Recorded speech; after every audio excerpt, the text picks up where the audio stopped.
based on Bible calendar or God's program. The prophecy of His wrath and His second advent is at hand. Please take a closer look.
If you are interested and for more details, please contact us. Our number 0906-125-6089, 0906-125-6089, and my Yahoo ID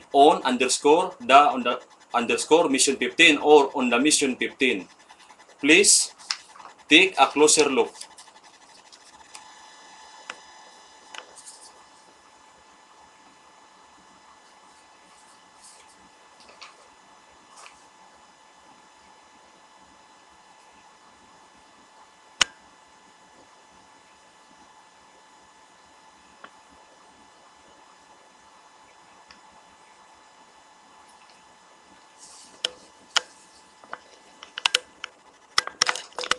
Have a nice and peaceful day to all my brethren, Seventh-day Adventists all over the land.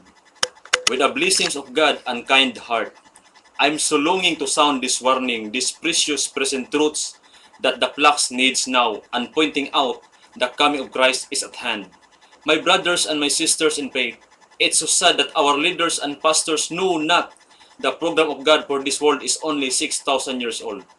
And we are now the very near completion of 6,000 years in our time AD generation, that Jesus will come this coming April 2, 2016 Saturday as the completion of 6,000 years prophecy.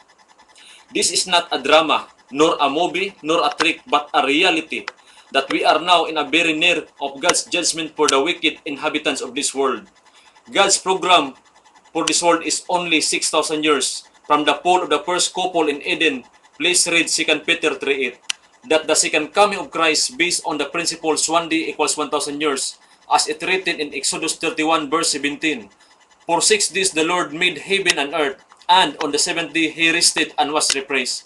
So shall also the Lord will work 6,000 years for His people, and on 7,000 years He rested together with His people and was refreshed. Read Revelation 20 verse 6. Lift Him Up 52, Spiritual Gifts, Volume 3, page 90 to 93.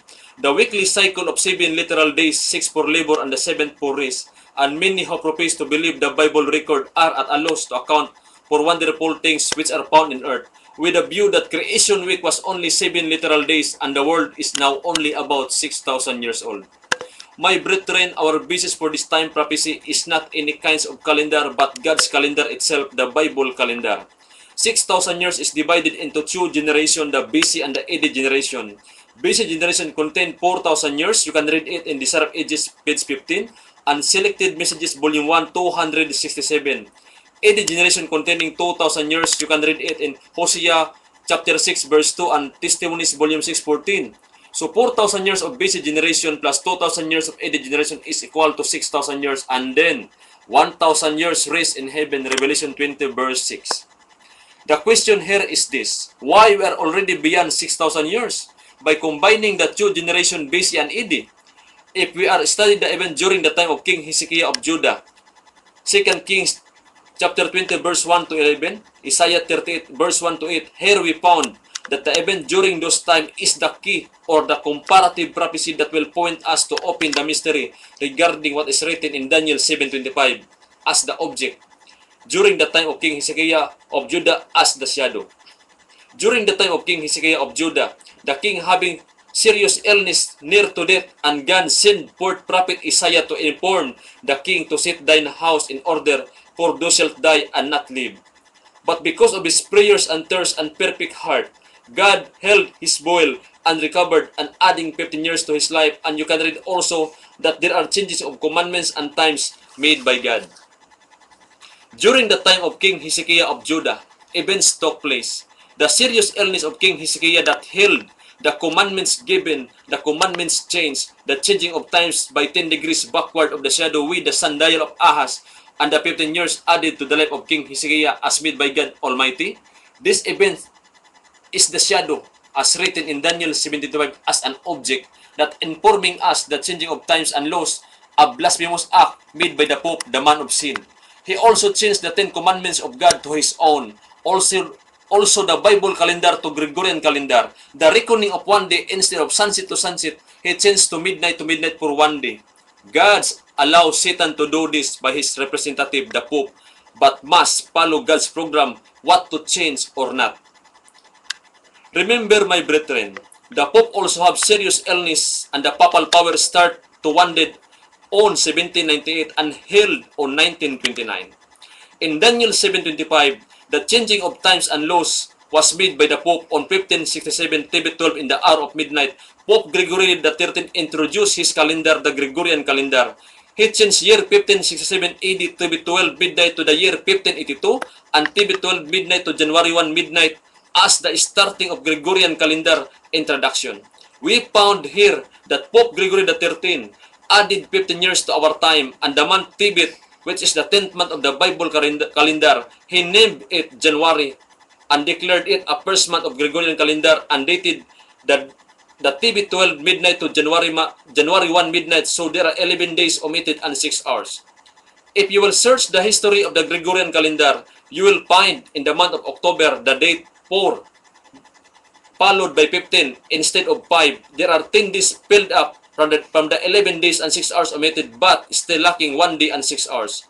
That is why 6,000 years or 2,000 years in any generation will be completed in April 2, 2016 Saturday.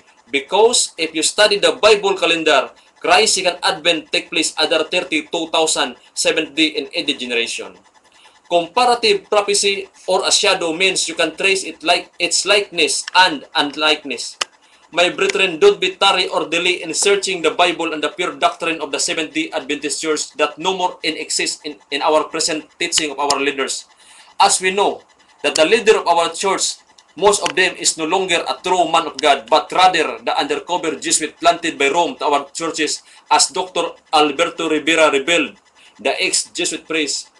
But before this happened, Sister White gave us warning before her death that great changes will take place, and Roman Catholic Church bring a literal cross in our church as a sign that they are already successfully infiltrated and captured our churches, Seventh-day Adventists. Read Testimonies Volume 1, 578, Manuscript 1, February 21, 1915.